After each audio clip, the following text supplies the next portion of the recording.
Hey, y'all. Hello. How you doing? We back. We We're back, we back, we back. back. Hey, everybody. Thank you for joining us. You have just tuned into Where is the Love? I am your host, Stephanie Hockenhall. And your co-host, Adisa Karanja Malik here, aka Gene Williams. You know, same thing, different You got energy. You dig? you got promoted. You're a host. Hey. Okay. I mean, well, let's go there. I'll take that. So two hosts. Host with an S on the end. Right. So, y'all, again, thank you for joining us. We've been off for a few weeks, but we are back. We're back. We're back. And we are still talking about shadow work. We got to get this work. Yes, Lord. So important. Yeah. So, a lot has happened. I'm excited to share. I've been doing a peace journey for Where is the Love, or for Love Misunderstood Institute, our nonprofit organization. It's a 30-day peace journey where I've been sharing information with people about how to obtain peace, sharing tips and techniques. And today is day 28, Yeah. day 29. I think it's day 29.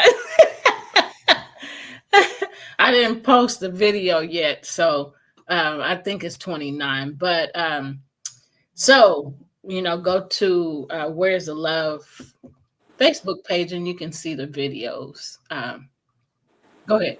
Actually, would like you to speak to that. Like how so with this conscious 30-day journey to inner peace personally, like what have been your results? Like give yourself some praise. Come on now.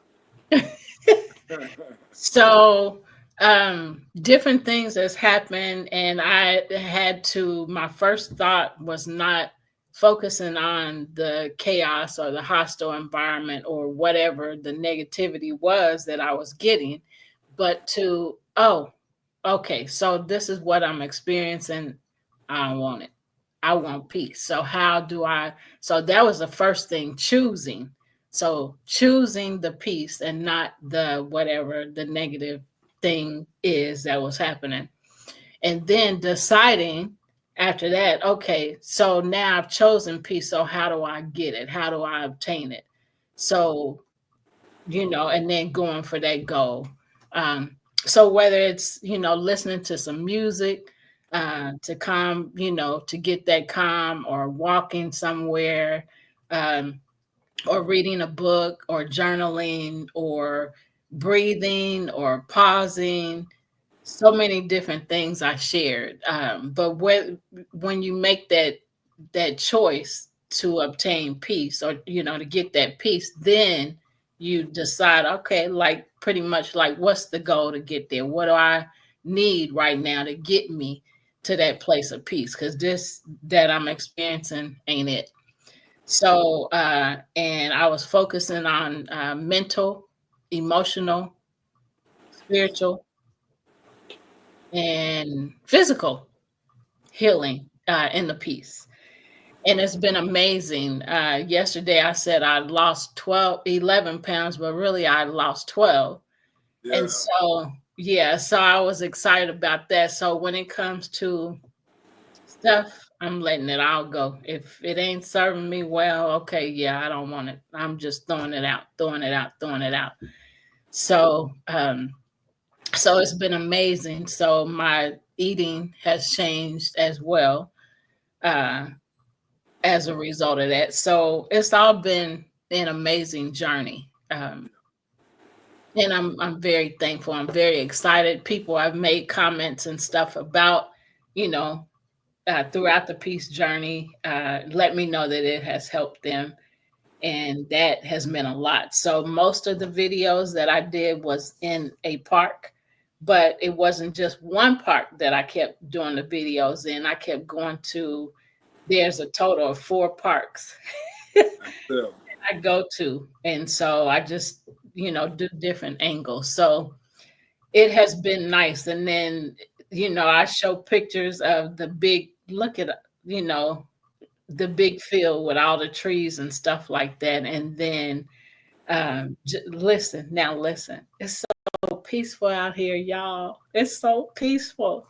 So I just absolutely love that. So it's been crazy to me because I'm not the person that like to, spend a whole lot of time outside. yeah, But I have been, going to a park pretty much every day, uh, at least 3 or 4 or 5 times a week. yeah. Um, and so it's just been an amazing journey. And I choose peace. I say. Yeah. So so So yeah. I Go. want to ask you a question real quick. Just, I mean, because I feel like personally, like when I watch shows like this, like for me, like the host, like tuning into their own personal lives, like and us getting an understanding of who they are as people is one of the biggest draws. So I wanted to ask you, like this 30. So you say you're on day 28 or day 29 of your I peace. think it's day 29. So within that entire span of you doing this conscious journey to peace, personally, like has first question is, has it always been easy? Was it easy for you during this journey? Like did you have trepidation? Did you have trials? Things of that nature. And I mean, only speak to it as comfortable as you are going into depth. Yeah, there was trials. There was one particular situation where when it came to a relationship, there was something that happened in the relationship and I didn't agree with it. And I, stated, I don't agree with that. I don't like that. Um, and the the response was not what I expected. And so I was like, you know what? I didn't say this out loud, but I said to myself, you know what? I'm not listening to that today. I'm not listening to that at all. I said I don't like it. No means no. And that was one of the things that happened on one of the days, one of the tips and techniques. And so I just didn't say anything. I'm like, I'm not arguing about it. I said I don't, but I didn't keep saying that. I just said I don't like that. Yeah, And so that was hard because of the response I got, but I just got quiet and I was just saying to myself, it's not even worth me, you know, it's not a rebuttal. I meant what I said. I said what I said. right. So, but it felt so good to me to be able to stick to that because man, boundaries, creating boundaries and sticking to them has Yeah, been a huge issue for me for many years. But I created the boundary and I stuck to it and I was like, it don't matter to me what happens here, but I'm still sticking to what. And I didn't say that out loud. I right. just said it, to myself. It don't matter what happens with this situation. I said no, and that's what I mean. And I'm not letting up off of my no. So you can, Right. do what you feel. I mean, Right. say what you want to say. I'm not moved. Right. So that was huge to Yeah. me. And I went and walked that day, and then I was like, man, I cannot believe I just feel so. I don't want. Empowered. Yes, Right. I did. I was gonna say elevated. I couldn't Same believe thing. I mean, I same thing, felt. different word. Huh? I said same thing, different word. I couldn't believe I felt the strength, like you said, and the power. Like you said, I couldn't believe what I felt and how I felt about it. I was like, well, I don't know what's gonna happen, but I know what I am doing, and so uh, it was just amazing. So that was one thing, and I just felt so light. And then I want to share something else too. So last Saturday, not yesterday, but last Saturday, I was a speaker for AYPN. And being a speaker for AYPN, our topic was forgiveness. And what came out of that was huge for me. I sent the video to Liddell. I told him about it and I sent it to him, and he sent me a message back and said that was very inspirational. So what Wow. I did, yeah. So what I did is I had this backpack, and I and I had it, the small ones that go Like in the feet. front, Yeah, yeah. yeah. So I had that, and so I said, I used to feel this way. So I got this bag for a reason. And then I said, I used to, and I was talking, and then all of a sudden I said, so I was carrying this bag around when it came to forgiveness, trying to figure out and understand what forgiveness meant. And I would run away from people and hide from people. Y'all, we gonna get to the shadow work, but I mean, this is important. yeah. So I just said, I used to carry around stuff because I always thought forgiveness meant reconciliation. I gotta reconcile with them, and they ain't ready to change. They don't even feel like they did anything wrong, or like what they did or said was wrong. So I don't want to go around them and they keep treating me the way, that they were. So I felt like hiding was the answer, staying away from them as much as possible. Yeah, And then what I faced when I had to go around them was fear yeah, of them saying or doing the hurtful thing again. And so I said, and so some of the things that I experienced were, and I start taking cards, index cards, folded index cards out of my bag and reading them. yeah, Fear. Um, uh, and so there was three of them. Um, and another one was unanswered questions. And so anyway, I only put three in there, and then went on with the conversation. But then I said I have to send it to you. it's, yeah. it's about 12 minutes long. And you should show it on the show, man.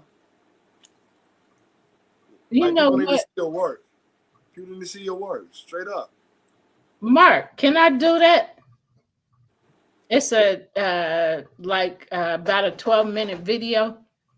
Can you play that on here if I send it to I mean, you? you know he can. You know he Yeah. can. So anyway, so what happened is I just while I was speaking, I just started feeling powerful. And so that's when that started. I Yeah, just started feeling empowered and just so powerful. And then yeah, I said, you know what? I am yeah. free. There you And go. so, they start clapping, but I mean, that's just how I felt. And so that was last Saturday. Yeah. And then, so this thing happened one day this week, and I was like, I'm not moving. But not only did I mean, that's how was my attitude. I'm not moving. I didn't say the words. I just got quiet. Yeah. And it hurt because here I am fighting with, okay, you're gonna respond and do like you used to do, cry and pull away. No, I'm not. I think I know what you're talking about. Yeah, I'm not I'm not doing that either. Yeah. So I was in my quietness, that was my war, Yeah. my tug of war. Mm. Yeah. So go ahead. Well, so like that's actually a great point. And this, I mean, it's kind of like an offshoot of shadow work, but like realizing that you don't always have to respond to people's uh, actions or reactions.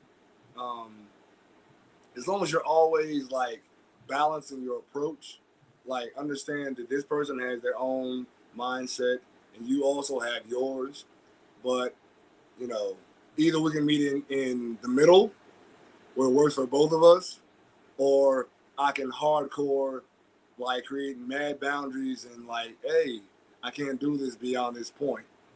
Like, this is not cool for me, and this is the just the law as it pertains to me as an individual. Um, and you have to do that with people, you know. Yeah. But as long as you're equal with, like, I'm gonna honor you as you honor me, and we gotta find what that looks like, you know, the in between of it all.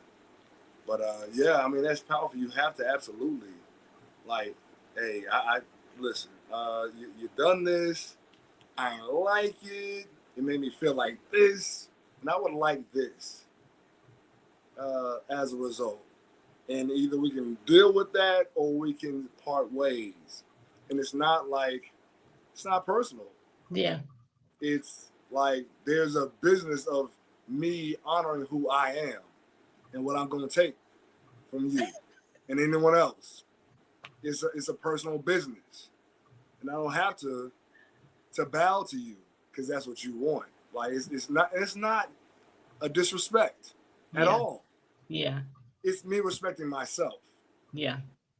As long as I don't put you down and like try to step on your head to make me look better, because that's not a balance. Like, Yeah. that's a narcissistic Move. situation. You know what I mean? So the goal is to always honor yourself, but also honor the people in your life. But it has to be equal. Yeah. That, to me, that's what the scripture talking about, being equally yoked. It's not just the person that you're married to. Like, a relationship that you have, Yep. anyone, is a Yep. marriage. Yep. Period. Yep. Friendship, mother daughter, mother son, father son, all of those relationships, those are a marriage of sorts. Yeah. So we have to honor each other equally, or there's no benefit to the relationship. Yep. And energically, when we interact with each other, it is a marriage of sorts. So yeah, we always need to honor the other partner. Um, yep, that's my show. Yeah. It was amazing to me because of all the things I was feeling about it. I wasn't mad, you know, and that was crazy too. You know, Yeah, I wasn't mad about it. I just, but so when I did a video after I walked, because I'm getting away from that, but when I did the video after I walked, then I was like, y'all, it don't matter what kind of relationship it is, whether it's family, whether it's a friend, whether it's a working relationship or an intimate relationship, they are all relationships. And because they are all relationships, we have to still, choose what we want out of it. If it's not peaceful and I want peace, then, and I didn't say this, but then you have to demand peace. And so, in demanding peace, you don't have to be ugly, like all the stuff you just said. Be nice about it. Well, this is what I'm doing. And so, what I was feeling is, however this turns out, I'm okay with it. That blew my mind. I was like, oh my gosh, am I really feeling this? the power, the power. I'm taking your life So, back, man. Your energy back. Yep. yeah, yeah. Yep. So I was like, wow, I just spoke about this on Saturday. And so now I got Yep. a Live it more in depth, even more. You gotta live it even more. yes. And Yep. and that's what I saw. It was a Yeah. more in-depth experience. So Right. now you said that in front of these people. Yeah. So now here's the Yep. test. You Yeah. know, do you it's how, I'm looking at it. Here's the test. Do you really mean what you said? Absolutely. Absolutely. And Yep. so to just be so calm Yeah. and not be upset about it. I mean, I didn't feel upset either. I was just like we're having this conversation. I didn't like that. Yeah. That So, so the key word to that situation is called embodiment. Being the embodiment of what you say. yeah, Yeah, yeah, that's a thing. That's a huge thing. yeah. So it still makes me, even talking about it now, it still makes me, because that really built up my confidence. And excuse me, I was listening to a YouTube video earlier, and it said it was Steve Harvey. It kind of, some parts of it sounded like him, and then other parts of it didn't. So I Yeah. don't know if it's, huh? AI. Yeah, it probably was, because it's like I said, some parts of it sounded like him and other parts of it didn't. But he was talking about peace. And so he was talking about when a woman, lives by herself, people first thing they think is something's wrong with her. Why don't she have a man? And he, was talking about how, you know, some women would rather have peace than to be in a, Yep. chaotic relationship. Yep. And so it's okay. There's nothing wrong with them. They just choose peace. And I Yeah. was, wow. And, and he said a lot of other things too, but about that. So he was saying, don't think of, that woman as having something wrong with her. Just think of her, as choosing peace and not allowing somebody to come into her life and screw it all up. And he didn't use that word, but so you come in and you interrupt my peace, and I'm supposed to be okay with that and take it. Yeah. And he said no. So anyway, it was powerful, what he was talking about on that. And I was like, wow, that's me. Because I am so into this peace thing. And I was talking to Liddell, which is why I sent the video to him. But I was talking to him about, you remember we were standing there talking one day, and on his car, he had, for years, he had on his 98, 98, as he say. On his window, he had wait on the Lord, be of good courage, wait.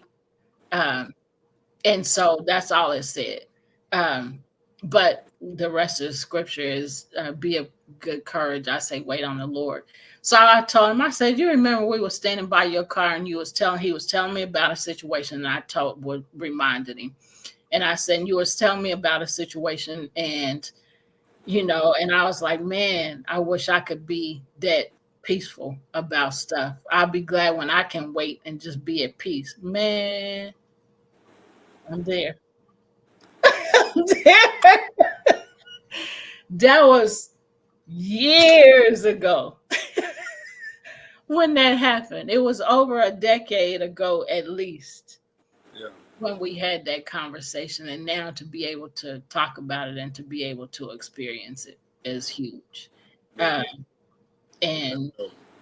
yeah, so y'all, with that being, did you want to say something else? Yeah. I just wanted to say that, like, for me, I'm still, I'm better than I was. There are certain things, and you already know what I'm talking about. Yeah, Like, it's, I'm way more patient than I was. I'm way more accepting than I was. And if I'm honest, like sometimes it's still hard as ASF. Still yeah, hard ASF. Um, but I'm way better than I was. Um, in the progress for me, it's just being first off honest that accepting of certain things is hard, especially how I see it. And I'm gonna own my perception, but it's hard when it was unnecessary and it was uncalled for, and there's no real reason for the particular situation that I'm speaking about. yeah, So the hardest part is accepting that this is how it is right now, and also knowing in hindsight that nothing stays the same. Right. Everything is cyclical. Everything has its high points, its middle points, its low points, and it's looping back up to, the top of it all. Yeah. So, like that, just realizing the cyclical nature of life itself and relationships with people, it takes a lot of just accepting that things are the way they are right now and understanding that things do change. Like that is the reality of life. Yeah. Um, and just coming to terms with that. Because you can look at a relationship and be like, oh, it was amazing at this time and there's no separation and da da da da da, and then all of a sudden it's like, okay, things are going down and now we're not talking as much. Then all of a sudden there's a absence of communication, but then it goes back around again. So just understanding that life itself is cyclical. It does not go in a straight line, and actually, to me, that's a great thing if you think about it from the theoretical, the theoretical and conscious mindset. Like that looks cool, because I mean, linear. Like if you have an issue, then it may never end. Like if it's in a Yeah. straight line, you have it. My goodness, sorry. Hey, feels like smack. Stella didn't come running. Nah, it was just the music stuff. No, I know what you did, but I said Stella didn't come running when that happened. Nah, she knocked out. She Oh, full. She got the itis right now. Her belly is full. So she gonna leave me alone right now. Later on, she'll be like, "Hey, how you doing? You gonna feed me something else? Can I have a snack or something? You eating? Can I have some more? Not of my food. I'm greedy. I can be vacuous with my eating process. Mark said she having dog-itis. Yes, she's deep in the itis. She is deep in the itis right now. Hey, give me a second. I'll be right back, y'all. Okay. So, y'all, I'm going to go ahead and start with our episode. So, it kind of ties into what our conversation has been. So, this is episode 114. And we're talking about shadow work, which is part of ourselves. It's the part of ourselves that we repress, we deny, or are unaware of. And so that's what shadow work is. It's nothing scary. It is exactly what I just shared. So I'm going to share 5 tips for starting shadow work. And hold on a second. 5 tips of shadow work. So be aware of how you respond to these things. These are tips on starting shadow work. So it's easy to repeat bad habits when taking on new challenges. So try these tips to keep moving forward with your shadow work. Keep an open mind. That's 1. Number 2, practice self-compassion. Number 3, be patient with yourself, both during the exercise and throughout your journey. And number 4, carve out time to focus on your shadow work rather than multitasking. Just focus on the shadow work. And then number 5, take time to reflect on your progress. So those are our 5 tips to keep moving forward with the shadow work. Implement shadow work to improve your well-being. The only way to live authentically as yourself is to discover and accept your shadow self. By accepting yourself fully, you can not only improve your own wellness and mental health, but you can also be ready to accept others for who they are too. Y'all just heard what we just shared. Right. So, you want to add something? Yeah, definitely. So I want to go actually back through the 5. Like the Okay. biggest point of keeping an open mind is understanding that when you start to shine light into the shadows of yourself, there's gonna be parts of yourself that you don't want to see. Yep. and trauma that you may have experienced in the past that you don't want to dredge up again. Yeah. But if you want to heal, you have to. In all caps, you have to. You have to continue to shine light into it and then process and transmute that energy into the whole of yourself in order to be whole. So again, keep an open mind. You're gonna see some stuff in those shadows that you don't want to see. Yeah. And that's what a lot of these horror movies are about. That's why I love them so much. Because you see the gore and whatnot, and you think that that's the whole story. It's really the people who are experiencing trauma, who hide from it, who in these horror movies have to address it head on. They don't Yeah. get to hide from it anymore because the horror of themselves is coming for them. Yeah. So that's how I see those movies. Wow. Thank you, Mom.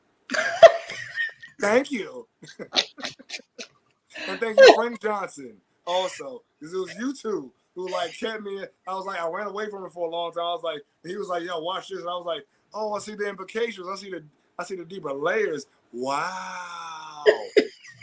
And that's where it went for me. And you know, once I do that, I'm gonna dive deep. I'm gonna investigate. But once you get into opening your mind and seeing who you are in your shadows, then practicing self-compassion is huge because you're going to see parts of yourself that are scary to you and that are foreign. And because of your conditioning, you will be prone to want to push away those aspects of you, but they are aspects of yourself. They are parts of your whole being. Yeah.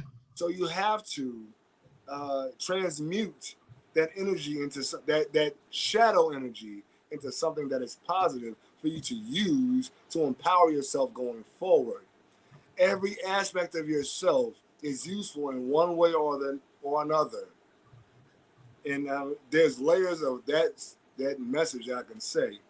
But as long as who you are is not detrimental to anyone else and using anyone else against their will, then it's a good part of you. And even those parts of you, you can figure out what they are, transmute them into something positive by shining light on them, the light of your consciousness, onto them. And it makes you better to understand who you are. And then still always treat people like you want to be treated. The golden rule. Do unto others as you would have them do unto you. Which means treat them like they want to be treated. You dig? Yeah. So Mark said something earlier that I didn't read, but what you just said, it ties into that. So earlier he said sometimes there's fear of how they will manipulate the response. Um, and then he also said the shadow knows, just like the old TV show. There was an old TV show. I don't know if you, it's older than me. But that's the name of the show, The Shadow Knows. Mm, okay. Um, yeah, so he said those two things. I wanted to add that in. Um, so go ahead. I wanted to go back down. So I'm on 3. Okay. Be patient with yourself because healing. So let me finish it. Be patient with yourself, both during the exercise and throughout your journey. The reason why is because it's not going to be pretty. Healing is not pretty. Like if you get a wound, if you get a cut on your skin and it's open wide, then your skin has to create pus and other things. And then once it comes together, it's going to create a scab that seals it. That is not pretty. Yeah. It's not pretty, but it's effective. It creates a healing process. So when you're going through healing, understand, and even if it's emotional and mental, it's going to get ugly at some point. Just stay the course. Yeah. Trust the end result. As long as you're doing what you're doing for the process of healing and not harming yourself or anyone else, then it will Right. come to the point of healing because you made a conscious decision to heal Yeah. and being patient with yourself. is one of the biggest processes. Yeah. So carve out time to focus on your shadow work rather than multitasking. Set a time away to, like you said before, journaling or, walking meditation, being in nature, whatever's going to help you um, focus on your shadow work, dealing with those parts of yourself that you've hidden from yourself to be acceptable. Yeah. Um, Focus on that. Like make that an hour thing, 30 minutes, 10 minutes, whatever works for you. Like there's no hard uh system that says you gotta do it this long. You gotta do it an hour a day. You gotta do it 3 hours a day. You gotta do it every task you do. I mean, once you do it for, let's say, 10 minutes, you do that work for 10 minutes every day, then that work follows you throughout the day. The evidence Yes. of that So work. yeah, exactly. So because you tune your conscious and unconscious mind into that one thing, then it follows you throughout the day for you to be more aware, and you don't even have to consciously. Oh, I'm gonna do this. I'm gonna do. You know what I mean? It's more like your mind and your body and your heart, and your cell memory remembers that declaration, Yeah. declaration, Yeah. declaration to yourself to remember this action. I'm going to remind myself of this with every action that I do. So when I interact with people that may not be, I don't know, favorable in the moment, you also are aware of, okay, so this part of myself needs to exercise this. But also in this particular situation, I need to act like this. I mean, it's multi-level, multi-layered, and complicated, but Yeah. also not so. As long as you keep integrity with yourself, at that point, that's the most important thing. And so, and the last but not least, like you said, take time to reflect on your progress. So again, with the recorded uh, uh, journal or diary or a written diary, whatever works for you. Do that for sure to make sure that you download the information and the progress. Watch the steps that you made because it makes you more uh, disciplined or more focused on taking conscious steps towards your healing when you consciously take time to reflect on your progress. So,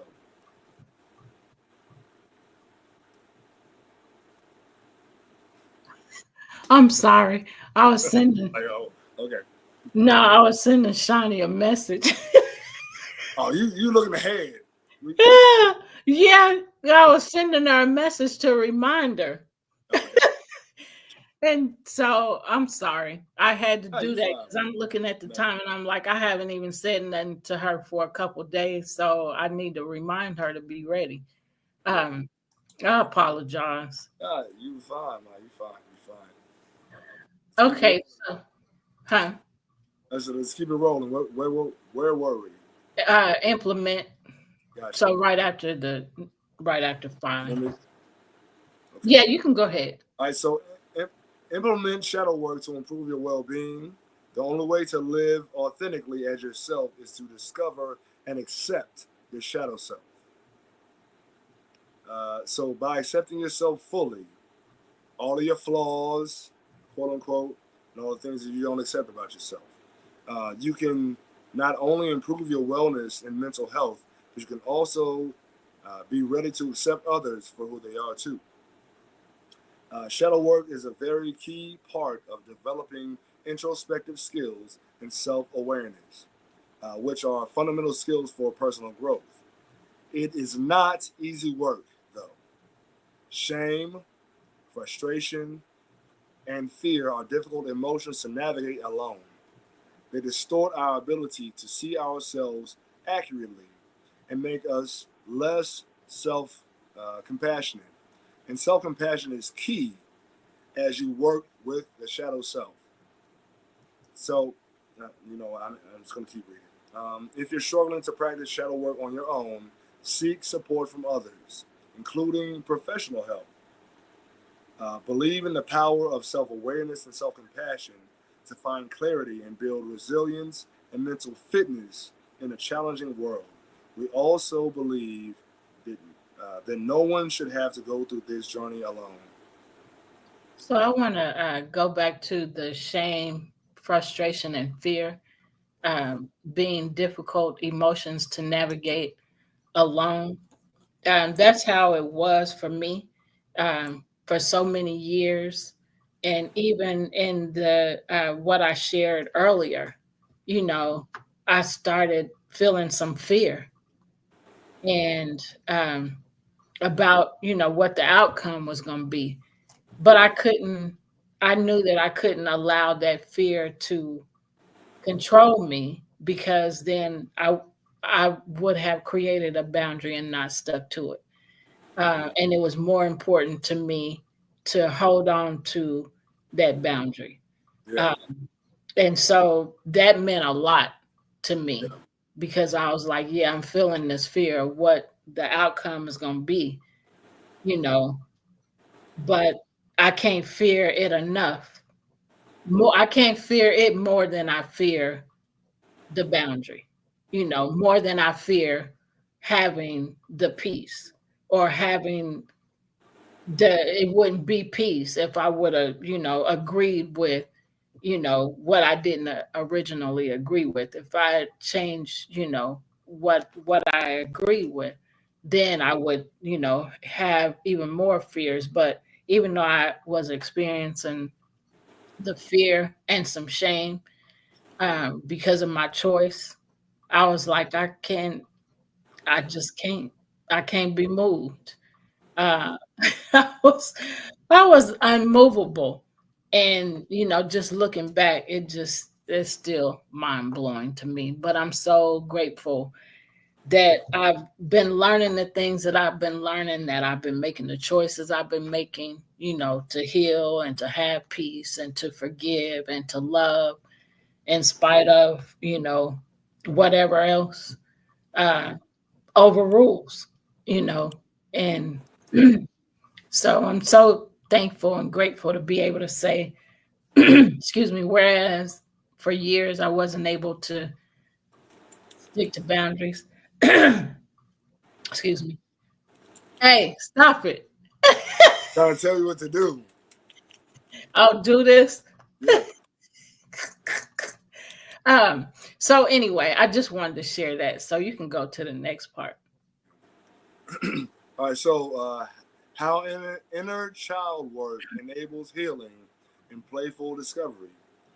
So, none of us, first and foremost, none of us were born adults, and also none of us came with instructions. We have to learn everything as we grow. Yeah. Children do that in two incredibly effective ways: experience and play. For adults who want to keep learning and growing joyfully, to thrive in a fast changing world, it might be time to reconnect with the inner child. So I think this is our next subject, Mom. Inner child work. Yep. Because I have some information on that too. In Yeah, fact, yeah. it's I know it's included in some of what's left to do. Right, for sure. Yeah, yep. Deal with the inner child. That's a big thing. All right, Yeah. so no one's life is perfect, though. For some, reconnecting with the childlike learner might also require facing some more difficult emotions. Sometimes we learned lessons as a child that get in the way of open learning and adaptation today. That's where inner child work comes in. As children, we act on our experiences, thoughts, feelings, and dreams through our play. Our creativity becomes the basis of how we prepare for the real world and how we deal with it. Adolescence is a time of discovery, but it can also be painful. As we grow, begin developing expectations of the world. Sometimes those expectations fail us. It's inevitable. Um, we have broken hearts. We have frustrations. We have dreams that just don't materialize. At some point, many of us stop playing and start letting our experiences dictate how we are, who we are, I'm sorry, and what we want. So, where is the line that separates an adult life from childhood? And not just a number or an arbitrary age of majority. After all, we're always supposed to be growing. The balance shifts when we stop playing, and that's what Jesus meant. Suffer not the child to come unto me. Yeah. Always the part of discovering, always growing, always learning, always seeking knowledge, Yeah. because at childhood you are still forming who you are. Yeah. And as long as you always have that childlike wonder within yourself, you will never be wanting, because you will always be discovering and realizing also that as much knowledge as I have, the whole still escapes me. And as I grow, I'm still a child in adult form, Yeah. and God in physical flesh form. Is how I see it. Inquisitive child. Yeah, always. You're supposed to be. When you Yeah. stop being inquisitive, you stop growing. Yeah. It's when you're flexible that you're able to deal with the trials and tribulations and the winds and turbulence in life. You Yeah. bend. Be more like bamboo than the oak. I mean, this is Lao Tzu now that I'm talking. Lao Tzu said, the oak tree, I'm paraphrasing, is the bamboo that always moves, and it allows the winds to bend them and they come back because they're flexible. But the oak tree stands firm in times of the storm, and when the strong wind comes, it breaks it. So that's how you have trees that fall in strong windstorms. And I mean, again, it's metaphorical, Yeah. but the message, again, because all all spiritual practices move in more of a fable form than literal. We're not supposed to be exoteric and believe everything from a literal standpoint. Like, these stories are told to bring a story to your mind, for you to open up and realize that, like, these stories are open to interpretation. There are certain elements that tell you that if you're stiff, I'm firm on this. I only believe this. This is all that I see. Then once strong winds come to show you that there's a different possibility, you'll break and you'll Yeah. fall apart. But if you're open and you're fluid, then you'll do this with the winds. And when the winds stop, Yeah. yeah, That's good. now, That's good. When the wind stop, you stop. yeah, exactly. I'm still standing firm, even when the winds sway me from one way to another. That's just a way to accept that the reality is you're gonna be swept from side to side with things, but you don't have to change. You don't have to Yeah. be broken. You can just accept that life is gonna be turbulence at some point or another. That's just Yeah. the reality of it all. And I have to tell myself that every day. Like, you don't have trials and tribulations. Accept that that's the reality. But when things slow down, or even so, you know what? Even though I'm doing this with the circumstances, I'm being fluid in water. I'm being water. Be water, my friends. Bruce Lee said that, but he got that from Lao Tzu. He got that from Yeah. Lao Tzu. But when once even when even when life is doing this constantly, this is who you truly are. You're in a state of peace Yeah. because you know that life is going to be turbulent. So I'm going to be, instead of being stoic and stuck in one mindset, I allow myself to flow and adapt to life, because that's the reality. Life changes. There's no consistency, really. If you think about it, there's no consistency. So you sway from side to side, and you just accept and learn. Accept and learn. Accept and learn. But still, the core of yourself is here. Yeah. But you adapt because that's the reality of life. Yeah. Life is always going to blow you around. And you have to just accept that that's a reality. And still, at the core of yourself, be who you are. Yeah. And also grow. And I know it may sound crazy for a layman out there, but life dictates that you find the core of yourself and let that be who you are. But then when you see that there's something that I can do differently to be a better version of myself, you accept it and you adapt it. Yep. And it's just Preach, what preacher. I mean, whatever, man. I'm just, I'm just living. I'm just living. I'm just living. No guru here. No guru. I'm just living here. So I'll do the next part. Did you want to add something else? No, I'm done talking for right now. All right, many of us never take the time to reconnect with these parts of our inner selves. Understanding inner child work can help us heal our long-standing hurts, woo, and allow us to play again. This kind of work unlocks our creativity, joy, passion, and potential. What is your what is inner child work? This is what it is. Imagine that you're 5 years old, you're in school playing with the other children in your kindergarten class. While running around on the playground, you trip and fall. The other kids laugh at you. You may not remember exactly what happened. You may not even remember who was there or how old you were. But what you do remember is the feeling of shame, the tears in your eyes, the pain of your skinned knee. You may even remember saying to yourself, I'm never going to make a fool out of myself like that again. Yeah, The man. knee may, huh? No. Go ahead. Go ahead. The knee may have healed, but you're dragging the scars into adulthood. You're no longer in control. 20 or 50 years later, your inner 5 year old is still running the show. Even when it might work to your advantage to take a risk, you can't let go of what happened on the playground, even if you don't remember it. You want to add something? Man, like, yeah, we're gonna have to deep dive on this one, man. 'Cause, like, yeah, like we tend to do that.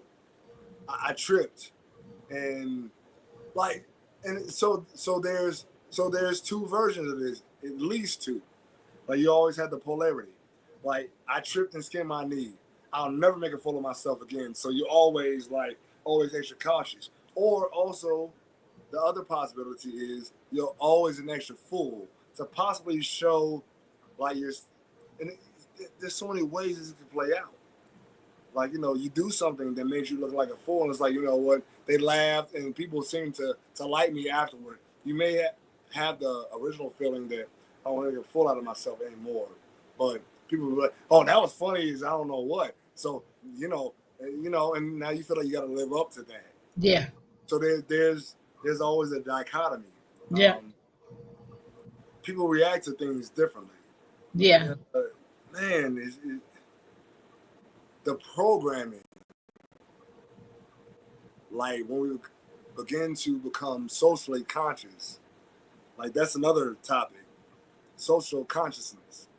Um, like just being aware that people are paying attention to you, and now that you've done something in the public eye, and they judge you or they view you a certain way, uh, that is out of your control. Because like I can guarantee that if you tripped and skinned your knee, like you didn't intend to do Yeah. that. That was a natural situation.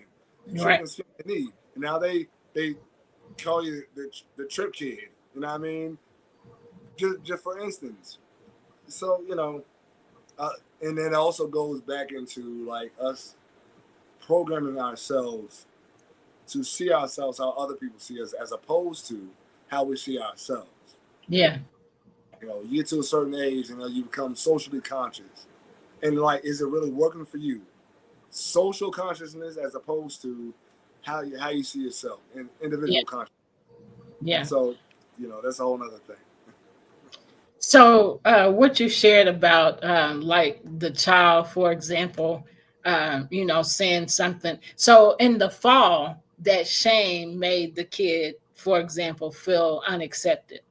Right. And so, when the kid, in the example that you use, when the kid, starts, says something funny, and then a bunch of people laugh, then you can automatically start thinking, oh, so that makes me feel accepted.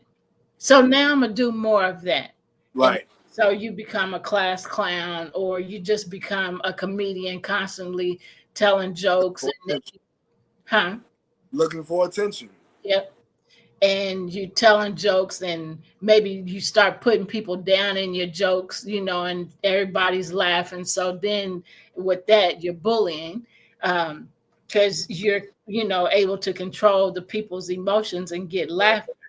And so it, becomes a whole nother thing. So on this hand, I was unaccepted, and felt ashamed and embarrassed and angry.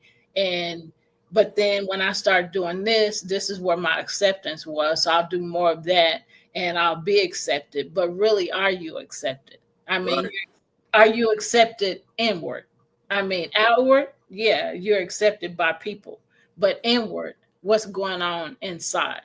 And that's Hey. part of where that inner work needs to come in, because what am I really feeling? Who am I really, you Yeah. know, on the inside? You know, go ahead. So so going into that conversation, like a lot of comedians and a lot of actors as well, um, like take being treated like crap and flip it on the perpetrator in a comical way. And so like they made the bully feel like crap because they made them feel like crap. And they became comedians. I mean, there's so many comedians that I can like Kevin Hart, uh, Jim Carrey, uh, man, I think most of them like took the ranking we call it ranking, roasting, whatever. They took that process and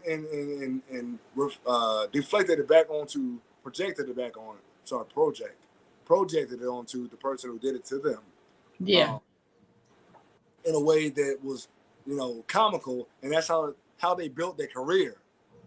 So like there's a whole culture cult culture of us reflecting back onto people who treated us wrong, in a way that's comical to be accepted. But most people who are comedians are very sad people, and yeah, actors as well. I mean, most of us. I mean, if we're honest, most of us are sad a lot of the times, yeah, and we don't even like really deal with it. We don't talk about it, but it's a reality to us as a person. yeah, Um, and that's another thing that I really deeply feel like needs to be broken down. Like we all have our sad moments within maybe within a week, maybe within a few days, or maybe every day at some point. We all feel sad about something, yeah, and that needs to be normalized. Like you feel sad sometimes. yeah, It's not a knock on you as a person. right, You feel sad yeah, as long as you can. Now, not as long. That's a reality. Period on that one. Now, or however, comma, we can we can. I'm trying to get the language right because it's important. Like we often in this society we sling words around yeah, without conscious effort, yeah, and I want to do my best to be very conscious about the way I use my words. yeah, So we all deal with trauma. We all deal with sadness, and it's normal. yeah, We just need to figure out a way to constructively deal with the sadness that we feel, because you acting it out on someone who may not need it because you can't process your own right, is a slight to you and them, yeah, because we're all stronger than that. We all have choices. yeah.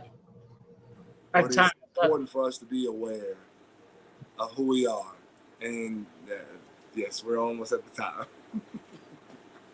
This was a really, really good conversation. And thank you for it. Y'all, we will be here next Sunday at the same time, same place, 5 p.m. Central Standard Time.